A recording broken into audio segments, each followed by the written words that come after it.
क्या हुआ जब अयोध्या नगरी में प्रकट हो गए साक्षात अश्वत्थामा, जिनका सीधा संबंध महाभारत काल से है। कहा जाता है कि अश्वत्थामा को बहुत ही ज्यादा दुख भरा जीवन मिला था और वह महाभारत के अकेले ऐसे योद्धा है जो आज भी इस धरती पर जीवित मौजूद है। यहां तक कि कई लोगों ने कई जगह पर अश्वत्थामा को देखे जाने का दावा किया है। भगवान श्री कृष्ण ने उन्हें श्राप दे दिया था कि कलयुग के अंत तक अश्वत्थामा ऐसे ही पृथ्वी पर भटकते रहेंगे। मध्य प्रदेश में महू से करीब 12 किलोमीटर दूर स्थित विंध्याचल की पहाड़ियों पर खोदरा महादेव विराजमान है। इस स्थान को अश्वत्थामा की तपस्थली के रूप में पूजा जाता है। लेकिन अभी जो फिलहाल चमत्कार हुआ है उसको देखकर सभी लोग हैरान हैं। कुछ लोगों ने दावा किया है कि उन्होंने अश्वत्थामा को अयोध्या राम मंदिर के दर्शन करते हुए देखा है और अश्वत्थामा जिस रूप में दिखे थे उसे देखकर लोगों को भी काफी हैरानी हुई। कुछ लोगों को तो पहचान में भी नहीं आ रहे थे। इसी के साथ हम आपको यह भी बताएंगे कि आज अश्वत्थामा कहां पर रहते हैं। वीडियो में आगे बढ़े हैं उससे पहले कमेंट में जय श्री राम जरूर लिखें। दोस्तों, 22 जनवरी का दिन हर सनातनी के लिए किसी दीपावली के पर्व से कम नहीं था, क्योंकि इस दिन भगवान श्री राम के मंदिर की प्राण प्रतिष्ठा थी और इस दिन का इंतजार पिछले 5 सालों से किया जा रहा था, क्योंकि मुगलों ने हमारे भगवान श्री राम जी के मंदिर को ध्वस्त कर दिया था और तब से लगातार कार सेवक लगातार लड़ाई लड़ रहे थे। लेकिन वह दिन आएगी गया और मूर्ति को गर्भगृह में बड़े ही धूमधाम से मंदिर के गर्भगृह में स्थापित कर दिया गया और इस दिन हजारों की संख्या में भारत के अलग अलग वीआईपी लोग अयोध्या पहुंचे थे। मगर वह कहते हैं ना कि जब साक्षात प्रभु श्री राम मंदिर के अंदर विराजमान हो और वहां चमत्कार नहीं हो, ऐसा कैसे हो सकता है। इस चमत्कार को देखते हुए तो ऐसा ही लग रहा है कि प्रभु श्री राम साक्षात गर्भगृह में विराजमान हुए हैं। और ऐसा क्या चमत्कार हुआ है जिसके बारे में आपको भी जानना जरूरी है। दोस्तों, जैसा कि आपको पता होगा कि प्रभु श्री राम की 3 प्रतिमा को बनाया गया था। उसमें से एक प्रतिमा को सिलेक्ट करके उसे मंदिर के गर्भगृह में रखना था और भगवान श्री राम के बाल स्वरूप की मूर्ति को बाद में सिलेक्ट किया गया, जिसे अरुण योगी राज ने बनाया था, जिसे बनाने में करीब 7 महीनों का समय लगा था। यानी कि उस मूर्ति के बारे में उन्होंने सब कुछ बिल्कुल करीब से उन्होंने देखा था। लेकिन फिर भी जब मूर्ति को गर्भगृह में रख दिया गया, उसके बाद मानो मूर्ति का रंग रूप सब बदल गया हो और खुद अरुण योगी राज भी उस मूर्ति को नहीं पहचान पाए थे, जिन्होंने खुद अपने हाथों से बनाई थी। उन्हें भी ऐसा लगने लग गया कि जरूर इस मूर्ति के अंदर कुछ चमत्कार हुआ है। ऐसा लग रहा है सच में इस मूर्ति के अंदर प्राण आ गए हो और उसके अंदर अलग ही प्रकार की चमक उत्पन्न हो गई और अब प्रतिमा में कुछ अलग ही तेज दिख रहा है।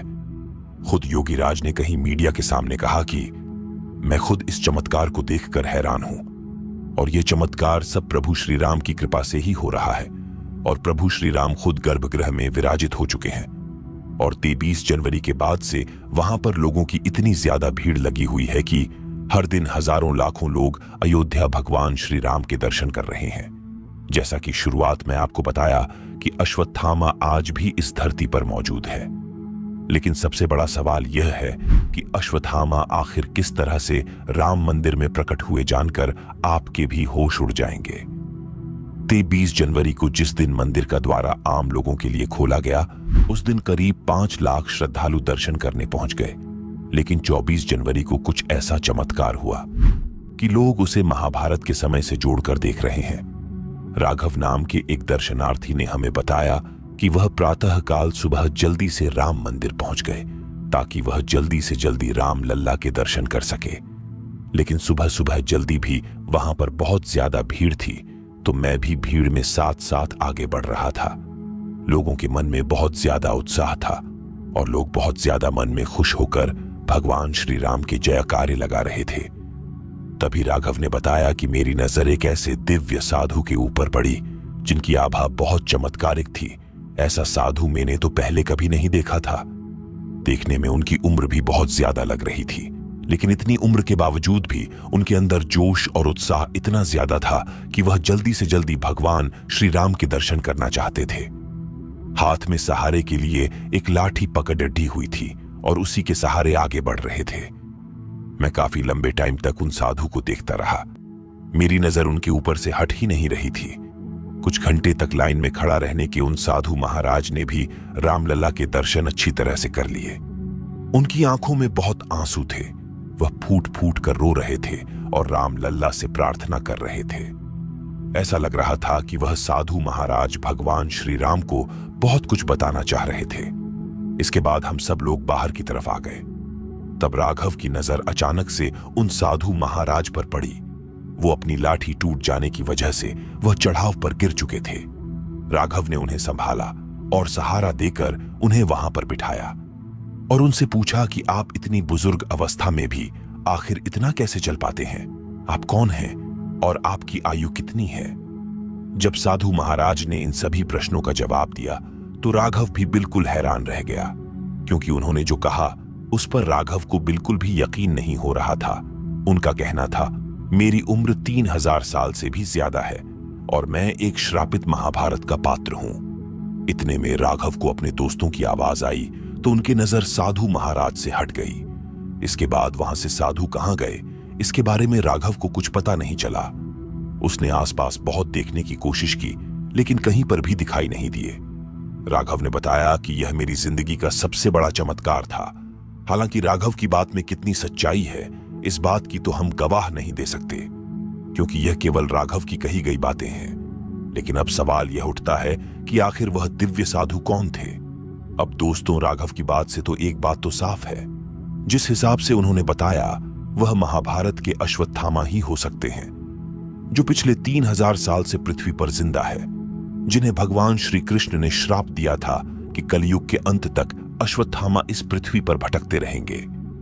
अश्वत्थामा को महाभारत काल के सबसे ताकतवर योद्धाओं में से एक माना जाता है। कई ग्रंथों में तो यह भी कहा गया है कि अश्वत्थामा पांडवों से भी ज्यादा शक्तिशाली था, जिसके बाण में ऐसी शक्ति थी कि वह अकेला महाभारत का युद्ध लड़ सकता था।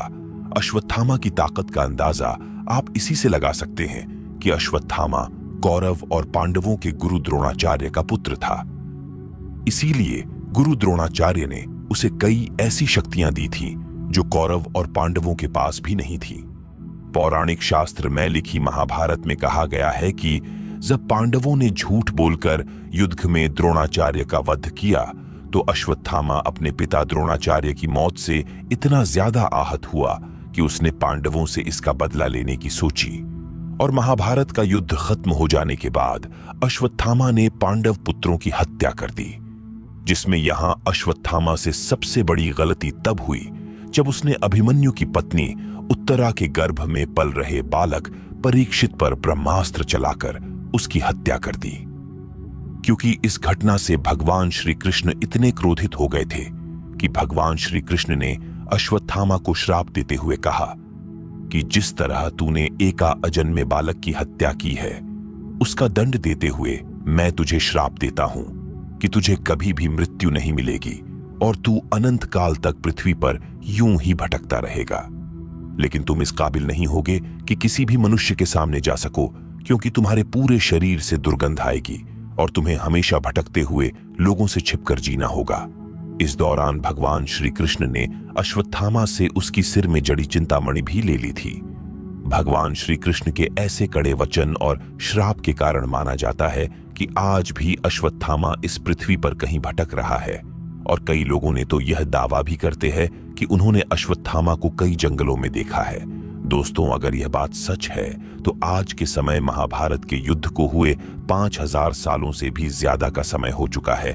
यानी इतने समय में अश्वत्थामा की उम्र भी करीब 5000 साल ही होगी। अब इसके बारे में आप क्या सोचते हैं? कमेंट के माध्यम से जरूर बताएं। जय श्री राम, जय श्री कृष्णा।